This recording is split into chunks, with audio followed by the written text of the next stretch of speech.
There was a morose sense of irony in that when standing next to Satoru, the pain in Sugiru's chest felt as if it were on the cusp of killing him. Unwelcome hands praying open his ribs and fishing for his heart.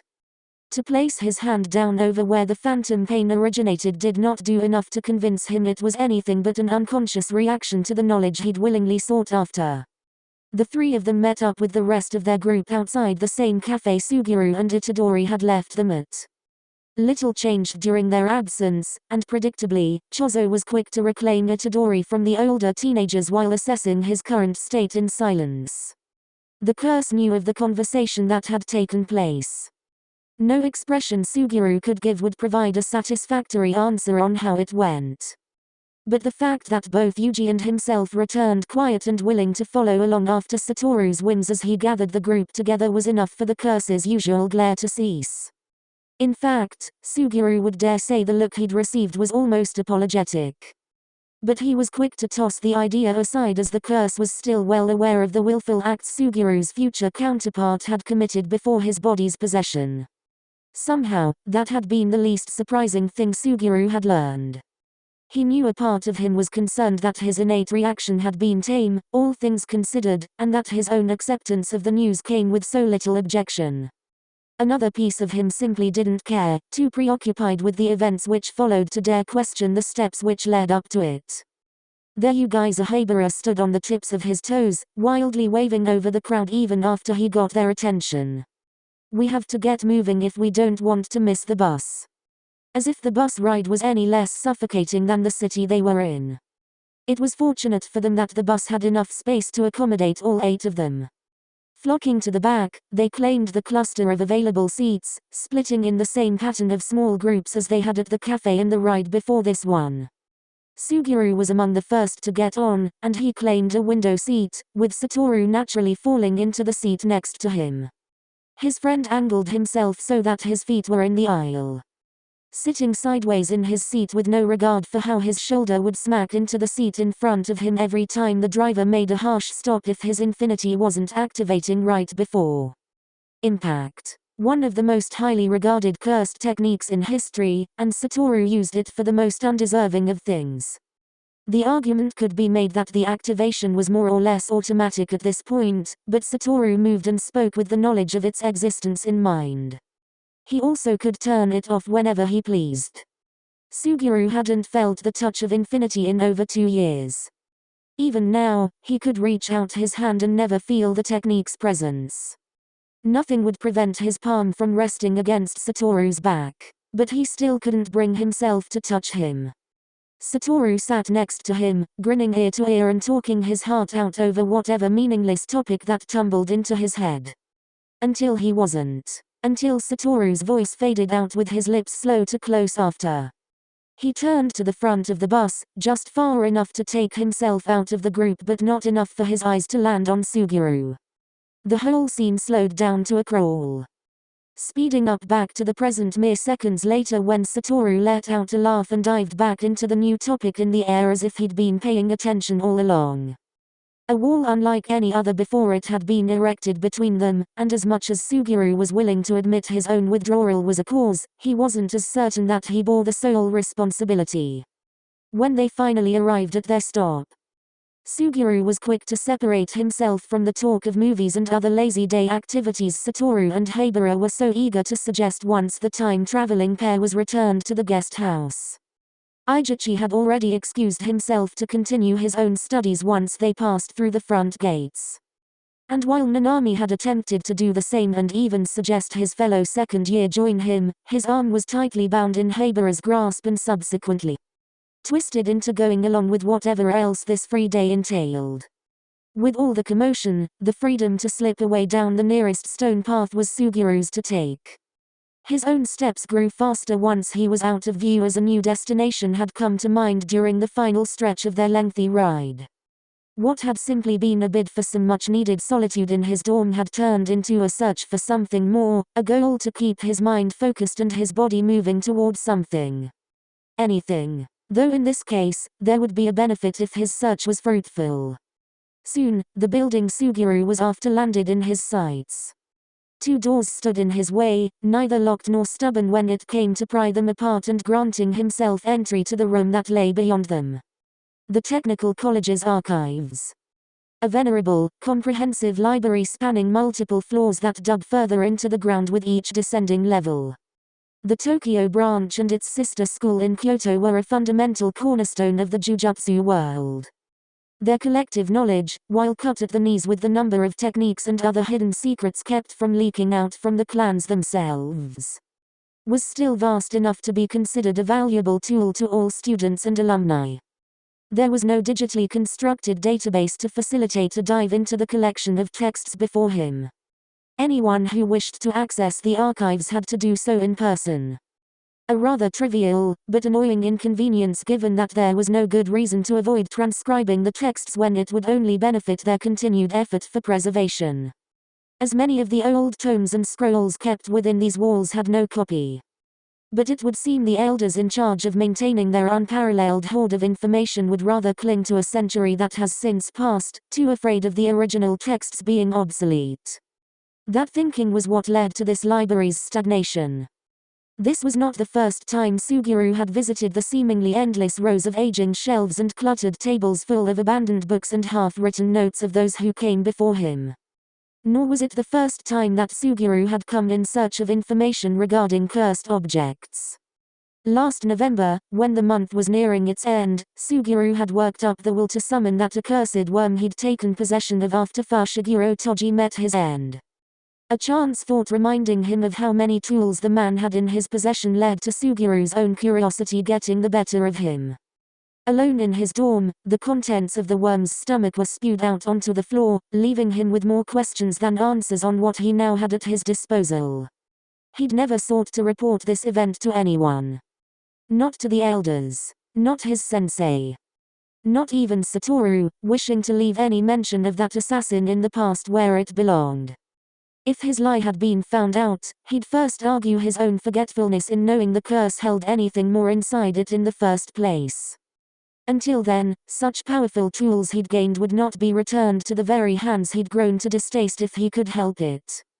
Returning to the section he once spent hours sifting through during his ample time in solitude, Suguru got to work on finding the only book he could recall ever mentioning the item of his fixation. The Prison Realm. The name had not been foreign to him when Chozo spoke it the night prior. His description brought pieces of Suguru's memory into place, confirming that there had been a key detail missing in how the cursed object functioned, and for the life of him, Suguru could not remember what that detail was. But even through his diligence and all the dust burning through his nose, Suguru's own thoughts continued to betray him by wandering away from the task at hand. All too eager to replay Itadori's words again and again, Suguru let out a curse as he threw another useless tome on the growing pile beside him. The slam which echoed out into the empty building did nothing but make his frustration all the more apparent. Of course his future counterpart wouldn't remain idle in this life forever. Not that it had done him or anyone else any good. Suguru failed. Itadori's botched execution was proof enough of that. The school. The system. None of it appears to have changed from the routine they are trapped in now. Whatever intent his counterpart had in his actions, it all brought nothing but pain and death to the very few people he showed any semblance of attachment to. A terrorist attack. That was how Itadori referred to the event that would mark the grim end of his future counterpart. Oh, how his life culminated into that moment. Sending curses to attack cities while he himself struck the school directly. To target children, what possible reason could future Suguru have to justify doing something so abhorrent? Suguru could still taste the bile clinging to his mouth from the first time he'd heard it. No amount of swallowing could send it back to where it came. No amount of forced denial could hide the truth of what his counterpart had done. Had there truly been no other option? Or had something driven him too far off the encroaching edge that Suguru was all too aware of? Far enough that even Satoru wouldn't follow him. Maybe Suguru shouldn't be so surprised that a future version of himself had been pushed too far. But what he couldn't get an answer for was just how willing he'd been to jump when that final push occurred. Suguru would not lie and say he hadn't been eyeing that edge for quite some time. Always with caution. His feet remained unable to take the next step forward, yet refused to retreat from where he began all the same. Agonizingly idle. And after all that, even in death, Sugiru's future knew no peace. His own body, his own damn corpse had been used against Satoru. The insanity of it all. To make him an unwilling accomplice to seal away the one person who could put a stop to this madness. To facilitate a death match between sorcerers, the very people he was so sick of watching burn out and suffer under the weight the rest of the world put on their shoulders. It was the farthest thing he could ever want. His counterpart had been turned into nothing more than a pawn. A pawn that, when maneuvered just right, preyed on Satoru's closely guarded weakness that did not disappear after Suguru defected. Nor did it disappear after he seemingly declared war on the populace and went after his students. Satoru should have despised him. Loathed him. Cast him out and cursed him to death. And maybe he had. But something told Suguru that what they had could not be boiled down to something so simple. Suguru would first call time travel and the serendipitous nature of their current predicament undeniably cruel. But he soon accepted the notion that it was not through malicious means that his future had been set out before him. To live a life bound in a system that punished and whittled down the strong, actively serving the weak who could not defend themselves, and to seek a means to change that unnecessary suffering. Only for nothing to show for it. For the world to then fall apart at the seams with his puppeted corpse to be the face of it all. Time was not cruel. It was not a person that human emotions could be imposed on. Time was apathetic. It was those existing within it who perceived their newly gained insight as a blessing or a curse in itself. And right now, Suguru couldn't say with any certainty which it truly was. When Sugiru's hand fell on the next book that awaited him, his familiarity with the weight in his hands told him this was what he'd been looking for. Quick to pore over the pages, Suguru skimmed through page after page of unimportant history prefacing what he uncovered as the horrid sketch of the special grade cursed object that a version of Satoru was sealed inside. He swore the multiple eyes of the sketch, as rough and messy as the depiction was, stared back directly at him. Through him. Mocking him. Already aware of the purpose it would serve in a time that has yet to come. Suguru let out a scoff, turning away for a moment to get a hold of himself before turning back to eye the remaining contents of the page. How absurd it was to be unnerved by nothing more than a drawing. It was the mechanics of the prison realm he was after. While leaning on the speculative side, the book's knowledge on some of the forbidden cursed objects that had been, presumably, lost to time. Much of the book had been blotted out as well, and it must have been through some oversight that such a text now rested in Sugiru's hands. But all he needed was on the next set of pages after the image he'd prefer to purge from his memory. The prison realm was essentially a living barrier. One that could not stretch beyond a very small radius while requiring a handful of minutes to capture whatever target was put in its path. Anything beyond that was unknown, especially in the means used for its activation. Sugiru's first thought was an obvious command word, but that did nothing to ease the rising tide of anger within him. Contact at a short distance should have been prevented with Satoru's infinity. Wariness of such a strange and unnerving object should have sent an immediate reaction to jump back. Move. Do anything else other than gawk at it until his fate was sealed. Sugiru's face was used to prevent that from happening. His purpose was that of a distraction. To pull on already broken heartstrings. A betrayal that Suguru knew he could never willingly follow through no matter how divergent their paths may take them. Too tired to stand, Suguru dropped to the ground and crossed his legs, allowing his head to fall against the bookcase. Unbothered by the wobbling which followed as the few books that remained on its barren shelves tumbled about above his head. Racked with guilt. Burdened by disgust at his own sense of morality that could no longer align with the views he'd originally prided himself on upholding. In a vacuum, Suguru could not see fault in his inability to care about the monkeys he'd originally sworn to protect. His hatred for the life a sorcerer was expected to live. But with the consequences of acting on whatever idea blossomed out from where he was now. Casting a shadow over everything he currently believed the world to be, Suguru felt more trapped than he ever had before. I don't believe you are the same Gito Suguru I've only heard about from others. You obviously care about your classmates. I don't believe you're a bad person, and while I don't know what will happen or has already happened to cause what the future Gito did, there has to be a way to avoid that future without denying you a chance at something better. I have to believe that people are worth saving, that you're worth saving. Itadori, painfully aware of the damage Sugiru's counterpart had wrought, put his faith in him to not repeat the same mistakes as his predecessor. Itadori believed there was an answer somewhere, a reconciliation of ideals between the growing hatred in Sugiru's heart and the acceptable future he wished to create. Even if Itadori himself didn't understand entirely what he was asking.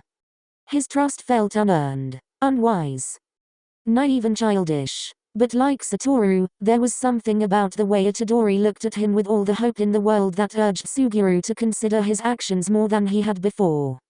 If only to prevent the catastrophe that Suguru could only guess took years, if not centuries of planning to bring about to fruition. Suguru. You in here, buddy? Suguru slowly creaked his head down the aisle, facing to where he could have sworn the echo of Satoru's voice had originated from. He was in no mood to speak to him now, but hoisting himself up and hiding out of sight was a waste of energy given that his friend had already tracked him down all the way here. Furthermore, while Sugiru's immediate reaction was to shut the book and toss it out of sight, his body's desire to follow through with that impulsive thought was next to none. Hello, Suguru, where are you? Satoru's voice had definitely grown closer. Left stuck on the floor, Suguru took in a deep breath before calling out to the one disrupting the ever-present silence of this place. Over here. His answer was followed by a loud thump and a rush of footsteps, all culminating in Satoru popping his head around the shelves on the other end of the aisle. Satisfied he'd found who he was looking for. Found you. Keep your voice down, Suguru hissed, turning away from Satoru as quickly as his friend appeared. It was difficult to look at him. The atmosphere around Satoru was as energetic and perky as before, but it lacked any depth beyond the surface. As if Satoru knew something was amiss. Why, there is no one else here. I'm pretty sure you can hear an echo if I shout loud enough. Please don't. I already have a headache. There was something wittier to be said in return. It was right on the tip of Sugiru's tongue, but he held no inclination to follow through with it. He was too exhausted to do so. Fine. Just for you, I won't have any fun. Satoru plopped himself down next to Suguru, foregoing the need to question why he was on the floor to poke around the books scattered around them. So, are you studying for an exam I forgot about or what? There's no exam. Ah, good. That's good, because if I come close to failing one more exam, I'm pretty sure Yaga is going to hold me back a year out of spite. Then it happened. Satoru's eyes fell on the book resting on Sugiru's lap. The immediate loss of his smile must have meant Satoru read enough from a glance to know what it was about. Why are you wasting your time with that? Satoru yanked the book for himself and flipped through the pages with no care for its age or fragility. Wasting my time? You of all people need to know how this prison realm functions.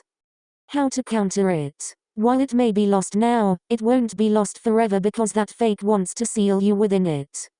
Yeah, of course, I want to know about all. Satoru waved over the open pages he was balancing in his other hand. This. But why now? We have 11 years before any of this becomes relevant. He then shut the book and tossed it out of either of their reach. Treating the act as if he'd made some grander point that could not be refuted.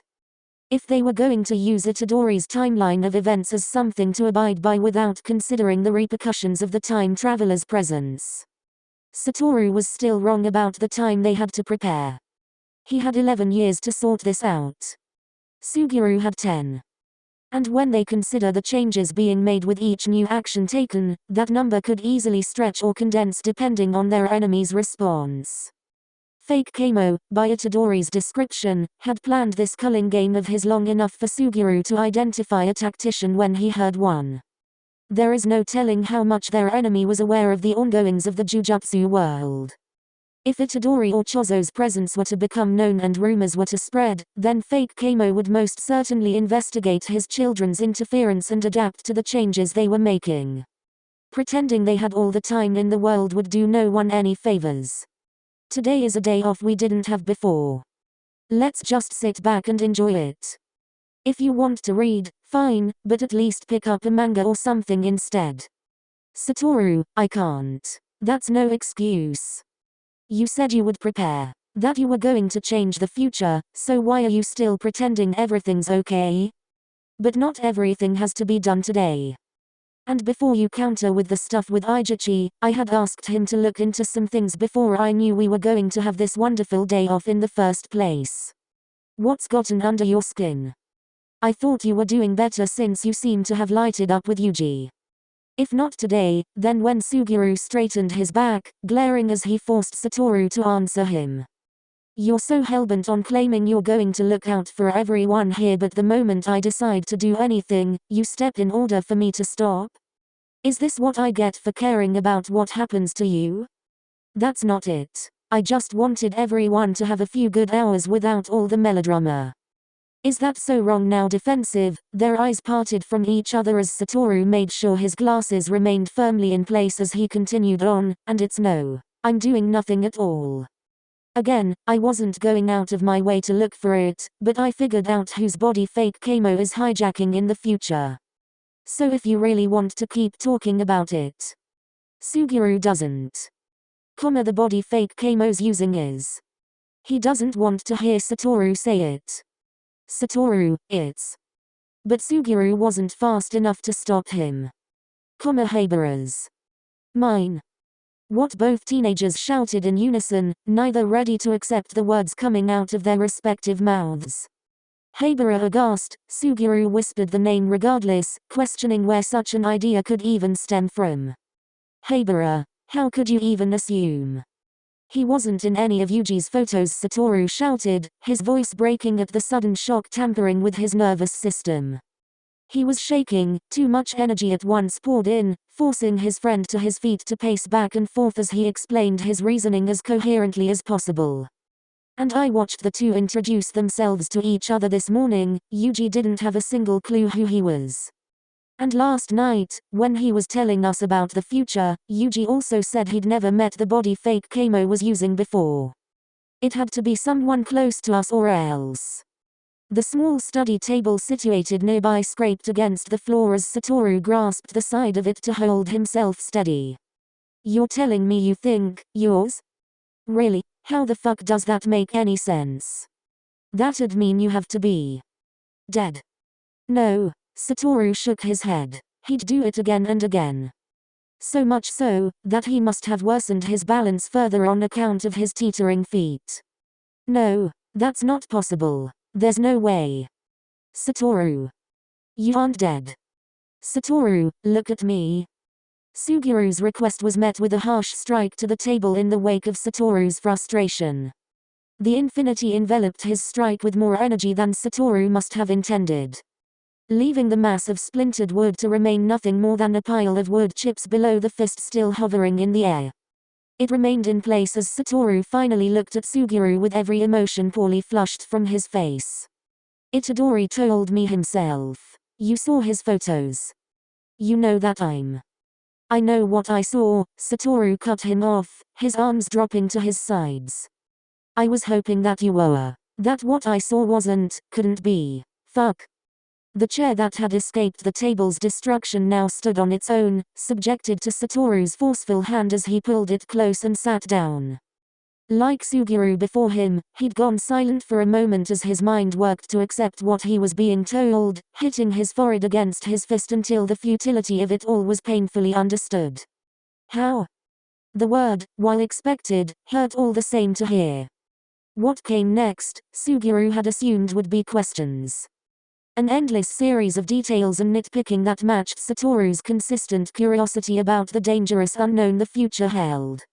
A conversation Suguru was not ready to have. One that had to be said. But no. Satoru lowered his head, rubbing away at his eyes while his hair fell over to cover them where his glasses could not. He returned the shades only when he found the resolve to lift himself up, but his attention remained on the destruction which lay at his feet. Whatever. It doesn't matter. It doesn't matter? What do you mean it doesn't matter? It was Sugiru's turn to lash out, his frustration reaching a level beyond his control. Whatever energy he'd thought was lost flooded back into his limbs, propelling Suguru forward as he stood up, on the verge of grabbing Satoru and forcing him to look him in the eye. How I die doesn't matter. Do you even know what you're saying? What you're avoiding? The reason why what I did after I left. You're going to leave. Satoru's shades slipped just enough forward, forcing his hand to shove them back a second too late, leaving the image of his puffy red eyes glossed with the remnants of tears he'd deny. In utter shock of the revelation. This very image lasted longer in Sugiru's thoughts than it had in front of him, as once again, Satoru stubbornly refused to humor the idea with anything more than a growl behind his teeth. You're not leaving. It's not that simple. You're not dying. Satoru. I won't let you. He wouldn't hear it. Satoru dug his feet in the ground, a caricature of confidence on full display as pointed a finger in the air and proclaimed his desperation. Please, Suguru, it's all going to be okay. It'll be fine. Whatever happens, we'll make it work. Changing the future here, right? That's what this is all about. No one will ever, I swear, won't let you die. In the most twisted sense, it was amusing for Suguru to hear Satoru say those words. Comical really, given the events Itadori spoke of. The roles the two played. Had future Satoru been this averse to the thought of his Sugiru's death as well? Had future Suguru forced an unwilling hand? When had Satoru's heart clung to the lives of others so tightly? Where had the snarky, abrasive, and uncaring teenager gone? A year had passed by all too fast, and it only took these past 2 days for Suguru to understand just how much Satoru had changed in his absence. He'd been all too eager to take on each mission passed to him, keeping him moving from one location to the next with very little spare time to spare in between. And now he was showing greater interest in the well-being of his classmates, shouldering the responsibility of their fates with little question of whether he should.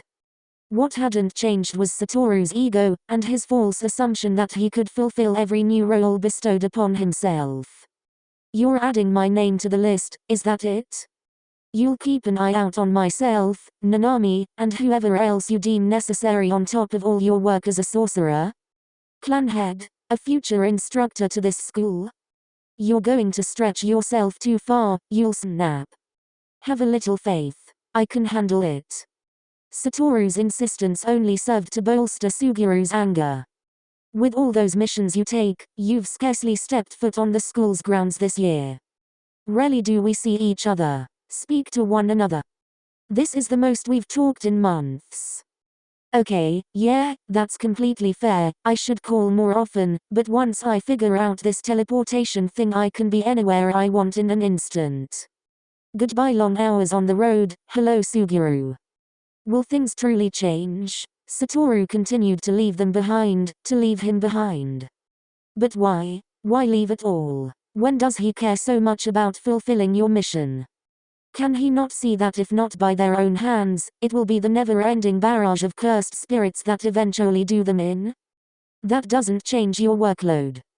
What do you want me to do? Satoru stepped back, pulling at his hair as he swatted at the dust still hovering in the air from their disturbance. Most of my missions involved cursed spirits no one else can go up against.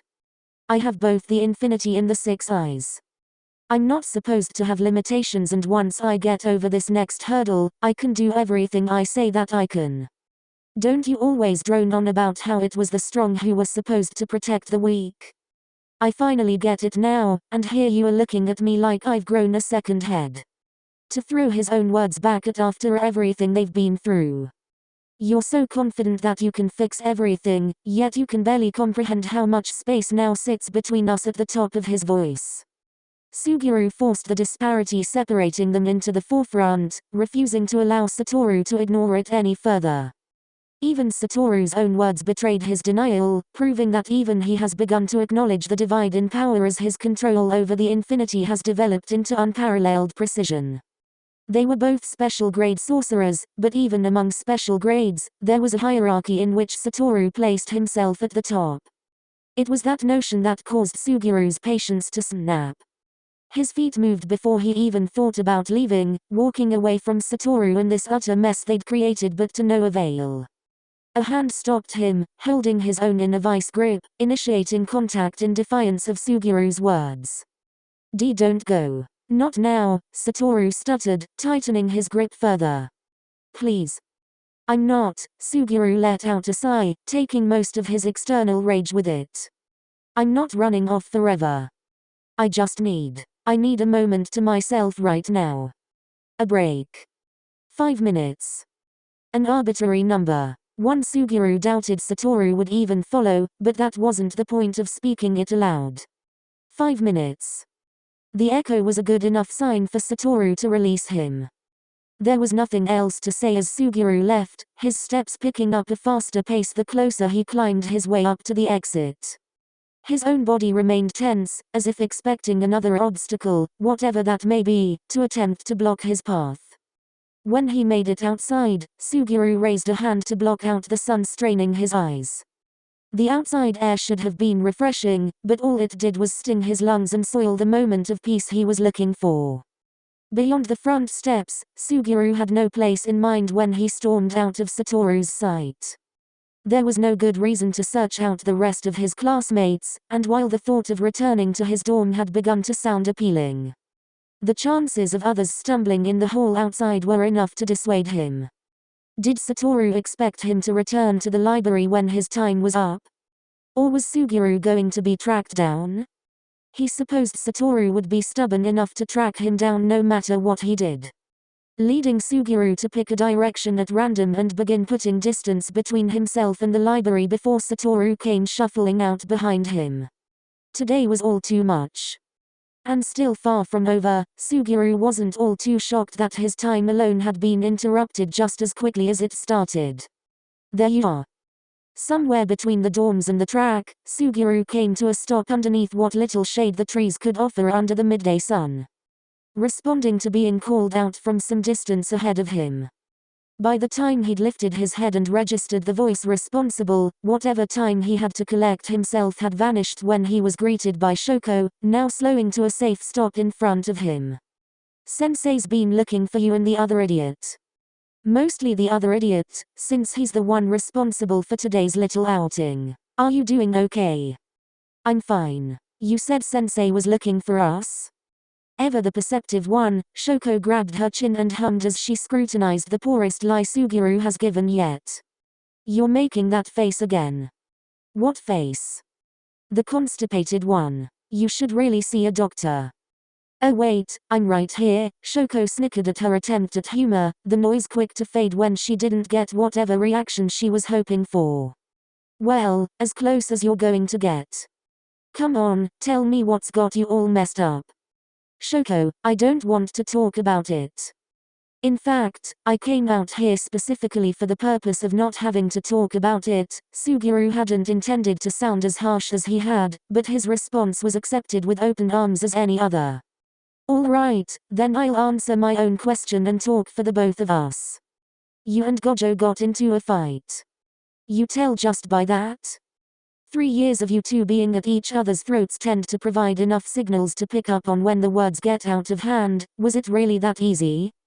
Seeing as how Suguru hadn't objected to her guesswork just yet, Shoko continued to look Suguru over with a couple of nods as if she was checking a mental checklist. You were arguing about the future, weren't you? Or maybe just the time travel stuff from yesterday? Did Yuji say something while you two were gone? Suguru shifted his eyes. Shoko squinted hers. He did. More bad news. She would not let this go. If not from Suguru, Shoko could easily turn to Satoru for more direct answers, and their classmate was demanding enough to receive them. Again, the thought of anyone else speaking the words before he could prompted Suguru's lips to twitch, spouting out the answer before Shoko would inevitably conclude it herself. One would think the act would remove the weight off his chest, but Suguru found no such relief when relaying the somber news. I'm dead in Itadori's future. For real, Shoko let out a half-hearted laugh in anticipation for Suguru to take back what he had said. When no such move was made, she covered her mouth in shame. Oh shit. You aren't joking? No, I'm not. Well, that sucks. I kinda liked you. This is serious. Suguru stopped, withholding the rest of his scolding when the rest of Shoko's cheery mood fell apart, leaving an empty smile forcefully holding back any further reaction she may have. I know. They both lingered in the middle of the pathway in silence. When neither had said anything after a solid minute had passed, Shoko reached into her pocket for her cigarettes, scrunching the box between her fingers as she pulled out a stick for herself before extending the box to Suguru to take one for himself.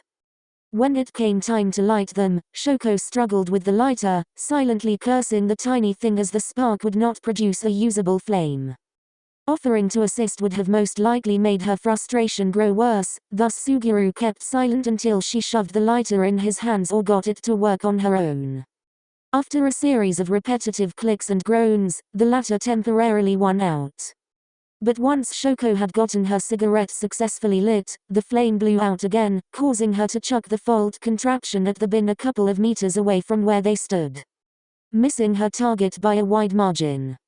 He had no intention of taking more than a puff of the cigarette he'd been given. The taste and smell were equally abhorrent, so the loss of the lighter wasn't one for him to get broken up over. Knowing Shoko would make use of it later, Suguru slipped the cigarette into his pocket with his hand alongside it.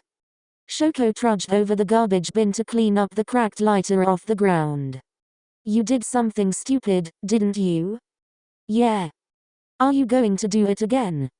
After hearing what came of it, I don't know. Obviously, Suguru did not want to meet the same end as his future counterpart. Nor did he wish to force Satoru's hand, for that act to then haunt his friend in the shape of his defeat. But Suguru knew he couldn't go as he currently was either. Was it all a futile effort? What meaning would his actions hold if it all fell apart the moment a greater threat appeared over the encroaching horizon? If something so extreme as what his counterpart had done still hadn't invoked any level of change, what did that say for his chances of accomplishing anything different? Was there another way he just wasn't seeing? You don't know? I don't know what the catalyst is. The point of no return. At what point do our actions become so foreign that the future Itadori spoke of can't possibly occur and all the warnings become irrelevant? Or is there a determined path that will inevitably bring about the outcomes we try desperately to avoid? I don't want the future's tragedy, but I don't know how much longer I can last as I am now. What does that mean? Just as the series of questions never stopped coming to Suguru's mind, Shoko's were far from relenting. There is something fundamentally wrong with being a sorcerer. I can't stand the countless missions thrust our way. Overworked and stressed doesn't even begin to explain how I feel, and as simple as it would be to walk away, leaving the rest of you behind to continue this cycle, risking your lives, for whom? Those who don't know we exist. The elders who don't appear to do anything but deliberate on matters they apparently know little about. I absolutely detest it. He didn't hide the visceral reaction that came forth. His inability to look Shoko in the eye as he laid his heart out for the first time, almost expecting it to be run over with whatever reason would spring forth to object to his complete rejection of the very nature of their existence. The one defined by them by their predecessors. A truth that one would never dare to question. You really think you are alone when you say that, don't you? A sharp pain hit Suguru's shoulder as Shoko flicked him with her finger. Like none of us wouldn't want this shit to end. What I would give to not have another person stumble in with blood all over. Is that how you really feel, Suguru? Shoko went quiet. The pair turned in unison to the third member of their trio, standing in the center of the path for who knows how long, impatience driving Satoru to seek Suguru out before their break had concluded. There was only one answer Suguru could give. It is. Satoru pursed his lips, casting a glance up to the sky before returning to the ground on which they stood. If things change, would you stay? Stay where? The school? Or just by Satoru's side? Did the distinction matter? If there is change, then there is no reason for me to seek it elsewhere. See, this is what I mean by everything being so easy. Satoru dashed forward to grab Suguru by the shoulders, grinning ear to ear as he supplanted himself in Suguru's personal space. Do you know who you are talking to? The Gojo Satoru, head of the Gojo clan, and on track to shaping the minds of the next generation. Together we can drive out the old bastards up top and establish something better. Out with the old, in with the new, and sure, it'll take some time, but it's not impossible. No wonder future me became a teacher. The genius is that we have figured we could infiltrate the ranks of the higher-ups and clan politics with those already set to replace them. The elders won't see it coming until it's too late. Is it that easy? Yes, sure, it'll take some time, but it's not like we can just kill them all and start fresh that way. As satisfying as that would be, we'd just be causing more problems than solving them. Satoru could. With little more than a thought, and anyone he wished would be no more. But Satoru won't. He was too rooted in this society. As much as his disrespect for his elders and their rules was always put on display, he still acted within the framework he was raised within. Molded within. To coincide with that, Satoru may have already concluded that the destruction of the Jujutsu world hierarchy would bring its own form of anarchy. One Suguru could picture, but couldn't determine it to be any worse than the culling games Itadori described. A more immediate catalyst of change than what Satoru was suggesting. And that didn't even begin to address the issue of cursed spirits themselves. Perhaps it was Suguru who was impatient. Okay, if you say it will happen, then it must. You're Gojo Satoru. After all, Suguru's breath was taken from him as Satoru fell forward and wrapped his arms around Suguru's to hold him as tight as could be. I'll make it work, we'll make it work. I hope you're including me in that statement. Shoko waved her hand, prompting the two to separate. You'll also need to buy my silence, so I don't turn around and blab about your insidious coup to the higher-ups. I'm thinking, an expensive wine subscription. You won't say anything, you like us too much, Satoru laughed, but I'll keep that in mind for Christmas. Unfortunately, I'm stuck with you dorks, Shoko pretended to pout, but could not keep the expression going for long. I wouldn't have it any other way. Me neither. Suguru's soft admittance was enough to put his prior doubt at ease. Not entirely, but enough that made it easier to endure than it had been for quite some time. Then it's settled. With a nod, Satoru laid out what their next move should be. We can strategize the long term properly later. But right now, while we have our time traveling friends, we can focus on what other changes we already know gotta happen. As much as pushing off rubbed Suguru the wrong way, he could concede on establishing a middle ground to work with. There were already a few warnings that needed to be addressed, with the newest one flashing in the forefront of his thoughts from before Satoru and he had lost themselves in each other's emotions. The air shifted, the recovering mood plummeting back to where they started as Suguru brought himself various layers of the grim reality Itadori came from. Satoru, what you said before, about Habara. Yeah, I don't have explicit proof, but Yuji didn't recognize him in the slightest when they met this morning. And being so close to Nanami, you'd think he'd at least heard his name mentioned at least once. Some people tend to avoid talking about the dead. The dead. Shoko tilted her head, horrified at the news. Habara is, Gito isn't the only one? Itadori said. Nanami left Jujutsu Tech as well. I don't know the exact timeline of events, but he eventually returned and became a mentor to him, whereas future Suguru did not. I would assume it happened before that. Satoru crossed his arms. We should warn Habara then, right? Warn him of what? That he dies, probably. If Itadori doesn't know, then how much of a warning can we give? It's better than doing nothing. It wasn't meant to be accusatory, but Suguru grimaced regardless of what Satoru's response implied. I'm not trying to say we shouldn't. I'm the last person who'd want anything to happen to him, but we have to plan this out properly. What do we even say that doesn't sound sarcastic or crazy without revealing how we came to our conclusion? Then we tell him about the whole time travel thing. Habara won't say anything, he's too good to talk behind his senpai's backs if we ask him. Suguru let out a sigh. With Satoru's prior antics, he was surprised the rest of their underclassmen hadn't figured there was something more going on with their new arrivals. Should we warn Nanami as well? With how much we are looking to change, the circumstances might not even come to be. About Haibara? It was Suguru who turned to answer Shoko's question. About himself, without warning, Shoko grabbed hold of Suguru and Satoru both. Digging her nails into their sleeves, she tugged them both closer until her forehead hit the side of Suguru's arm. Most of her weight had fallen on him, relying on him to keep Shoko on her feet. Shoko, what's wrong?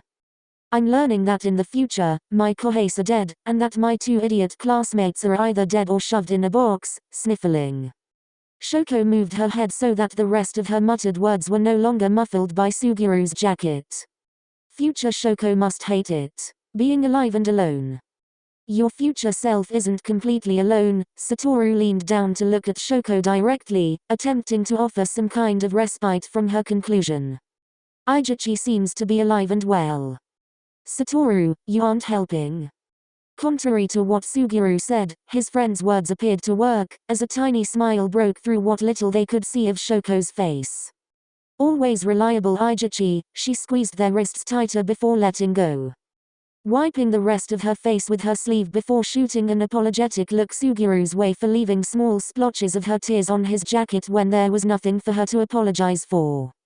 She looked to have something more to say, but couldn't bring herself to follow through, opting to bite her lip and accept where she was at. It's all gonna work out, Satoru repeated the same mantra he'd been clinging to. No one is going to shove me in a box. Suguru is here safe and sound. And once the rest will fall into place once we talk to Haibara and figure out what to say to Nanami. And I'm sure Yuji can help with that. After you survive Yaga-sensei, Shoko jerked forward, letting them go as she pointed across campus. Crap. You two need to get to the guest house right now. He was already angry enough when he found Haibara and Nanami hanging around. Oh boy. Does he not know how to have a little fun? His frustration with you has nothing to do with fun, Suguru deadpanned. You just had to bring Itadori and his cursed spirit into the city. You did too. I believe I was going to be dragged along with or without my consent. A fact I'll make blatantly clear when we get back. To bring himself to smirk at Satoru's puffed up face, it was as if for a moment, they were back to the way things used to be. Loud and belligerent, playfully poking at each other with Shoko on the verge of leaving them both to butt heads until they wore themselves out.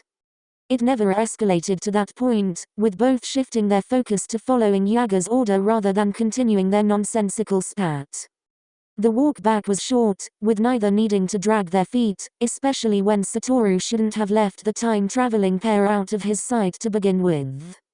But during this small window of time, their conversation had reached a lull. And Suguru was able to reflect on the pieces that remained absent and the conflicting feelings that remained unreconciled in his heart. Suguru wished to tell himself that those would fade with time. That he had to give this plan a chance, that their future would be better off when taking everything that had happened and what may happen into consideration. Knowing that he had the chance to save the few people close to him. That Satoru was willing to do what he could to bring about some version of change in the system they operated in, that should be fulfilling enough on its own. It had to be.